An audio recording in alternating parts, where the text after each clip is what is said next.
Hello everyone, learning data ওয়ার্কসে আপনাদের স্বাগত। আজকে আমরা আলোচনা করব X lookup formula in Excel.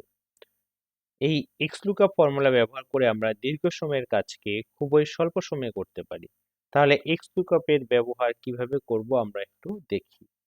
তো এক্স লুকআপের ফর্মুলা ব্যবহার করার জন্য আমরা একটি বিগ ডেটা নিয়েছি, যেখানে আমাদের employee ID, full name, department, area, salary এবং এখান থেকে কিছু এমপ্লয়ি আইডি দেওয়া রয়েছে যেটার ফুল ডিটেলস আমাদেরকে বের করতে হবে।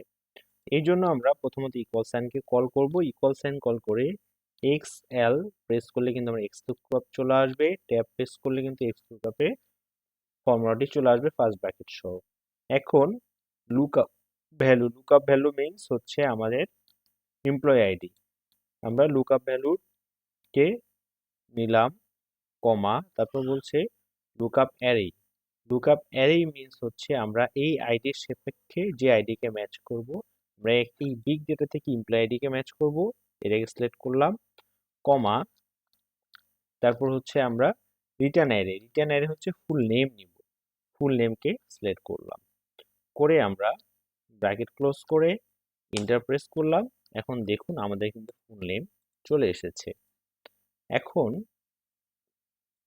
এই ফুল নেমকে যদি আমরা ড্র্যাগ, তাহলে কি হয় দেখুন, এই প্লাস চিহ্নকে ধরে যদি আমরা টেনে দেই তাহলে কিন্তু আমাদের আইডি অনুযায়ী নেমগুলো চলে এসেছে। কিন্তু আমরা একটু বিগ ডেটার দিকে খেয়াল করি, আমাদের রেঞ্জগুলো কিন্তু নিচে নিচে নেমে গিয়েছে। তো এটি তো হওয়ার কথা না, কারণ এইভাবে যদি রেঞ্জগুলো নেমে যায় তাহলে আমাদের ডেটা ভুল আসবে। তাহলে কি করতে হবে, আমাদের ফুল নেমে ক্লিক করে আমরা ডাবল ক্লিক করে আমরা ফর্মুলা বারে চলে যাব। ফর্মুলা বারে গিয়ে আমাদের যেহেতু এমপ্লয়ি আইডিটা ফিক্সড, তো সেক্ষেত্রে এখানে F4 প্রেস করে এমপ্লয়ি আইডিকে একদম আমরা ফিক্সড করে ফেলবো যে A2 থেকে A30 সেটা কখনোই চেঞ্জ হবে না। এবং এই B2 এবং B30 এর ক্ষেত্রে কি হবে দেখেন, এখন এটাকে আমরা ড্র্যাগ করে দিলাম আমাদের আপডেট ফর্মুলা অনুযায়ী। এখন দেখেন আমরা যদি এটাকে ধরি তাহলে কিন্তু কি হয়েছে, আমাদের এমপ্লয়ি আইডির রেঞ্জ কিন্তু ঠিক রয়েছে, আমরা একটু নিচে দেখি, কিন্তু আমাদের নেমের রেঞ্জটা কিন্তু কমে গিয়েছে। তো নেমের রেঞ্জটাকে আমাদের কিভাবে ধরতে হবে, এবং এটাকে যদি আমরা একটু রাইট সাইডে র্যাক করি তাহলে কিন্তু এগুলো এনে চলে আসতেছে। তাহলে এটাকে আমাদের কি করতে হবে, নেমের ক্ষেত্রে যেহেতু আমরা যখন রাইট সাইডে টানবো তখন যাতে আমাদের এই 2 থেকে 30 এটা যাতে ফিক্স থাকে, কিন্তু BC এটা যাতে চেঞ্জ হয়ে যায়। এই জন্য আমরা এটাকে সিলেক্ট করে F4 প্রেস করব। এখন দেখেন এখানে বি এবং 2 এবং B30 চারটাই কিন্তু ফ্রিজ হয়ে গিয়েছে। না, আমরা শুধুমাত্র 2 এবং 30কে একদম ফিক্সড করে ফেলবো। এই জন্য আবার সেকেন্ড টাইম প্রেস করলাম। দেখেন সেকেন্ড টাইম প্রেস করলে কিন্তু শুধুমাত্র 2 এবং 30 ফ্রিজ হয়ে গেছে, বি কিন্তু ফ্রিজ হয়নি। এবং ইন্টার প্রেস করলাম, করে এখন যদি আমি ফর্মুলাকে যদি ড্র্যাগ করি এবং এটাকে যদি আমি রাইট সাইডে টেনে দিই তাহলে দেখুন তারপরেও এনে আসতেছে। কেন এনে আসতেছে, যখন ও এখানে ম্যাচ করতেছে তখন কিন্তু এমপ্লয়ি আইডির সাথে ম্যাচ করতেছে, কিন্তু আমি যদি ডিপার্টমেন্টে ক্লিক করি ও এখানে ফুল নেম দেখাচ্ছে এবং এরিয়াতে ক্লিক করলে ও দেখাচ্ছে কি ডিপার্টমেন্ট।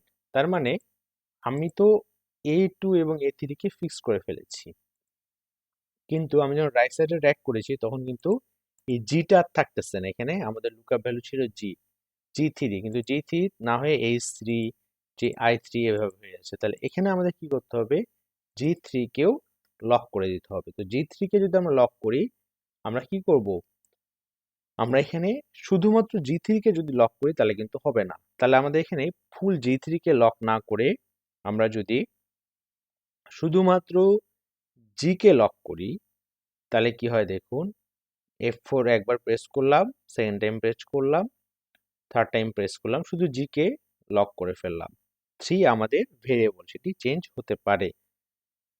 ইন্টার প্রেস করলাম, এটিকে আমরা টেনে দিই। এখন ফর্মুলাকে দেখেন রাইট সাইডে যদি ড্র্যাগ করি তাহলে কিন্তু আমাদের একদম অ্যাকুরেট ভ্যালু চলে এসেছে। এখন যদি আমরা মিডলে যে কোনো একটা জায়গায় প্রেস করি যে কোনো ফর্মুলাতে, এখানে কিন্তু জি নাই। তো এই জন্য আমরা জি কে লক করছি, যে জি হচ্ছে একদম ফিক্সড, কিন্তু 1 2 3 4 এগুলো চেঞ্জ হতে পারে। পুরো ফর্মুলাকে যদি আমরা একটু টেনে দিই তাহলে দেখুন আমরা আমরা কিন্তু একদম অ্যাকুরেট ডেটা পেয়ে গিয়েছি এবং আমাদের রেঞ্জের কিন্তু কোথাও কোনো চেঞ্জ হয় নাই। তো এই F4 দিয়ে লক করার ক্ষেত্রে যে ডেটাটি এটি একটু খুব ভালো করে বুঝবেন, একটু মাথায় রাখবেন। আমি যদি একটু বলি, সাপোজ এখানে আমি ইকুয়াল দিয়ে একটা ভ্যালুকে প্রেস করলাম। দেখুন এখানে I11 এ যদি আমি ডাবল ওয়ানে সিলেক্ট করে ধরে বা যে কোনো জায়গায় প্রেস করে যদি F4 প্রেস করি, তাহলে কিন্তু I এবং ডাবল ওয়ান দুটার সামনেই ডাবল ডলার সাইন আসতেছে। আমি দুইটা লক হচ্ছে, সেকেন্ড টাইম প্রেস করলে শুধুমাত্র ডাবল ওয়ানের সামনে ডলার সাইন আসছে, শুধুমাত্র ডাবল ওয়ান লক হয়ে যাচ্ছে, এবং থার্ড টাইম প্রেস করলে শুধুমাত্র আই লক হয়ে যাচ্ছে, 11 কিন্তু লক হচ্ছে না। তো এইভাবে করে আপনারা ডেটাকে লক করে ফেলতে পারেন। তাহলে কি এই ফর্মুলাকে আপনি যেভাবেই যেদিকে টেনে দেন না কেন, ড্র্যাগ করে দেন না কেন, তাহলে কিন্তু আপনার কোনো চেঞ্জ আসবে না, একদম অ্যাকুরেট ভ্যালুটা পেয়ে যাবেন। তো আজকে এই পর্যন্তই। আশা করি ভিডিওটি ভালো লাগবে। অবশ্যই এরকম প্রয়োজনীয় ভিডিও পেতে অবশ্যই চ্যানেলটিকে সাবস্ক্রাইব করবেন এবং ভালো লাগলে অবশ্যই লাইক কমেন্ট করতে ভুলবেন না। ধন্যবাদ সবাইকে। দেখার জন্য নতুন কোনো ভিডিওতে। সে পর্যন্ত ভালো থাকবেন।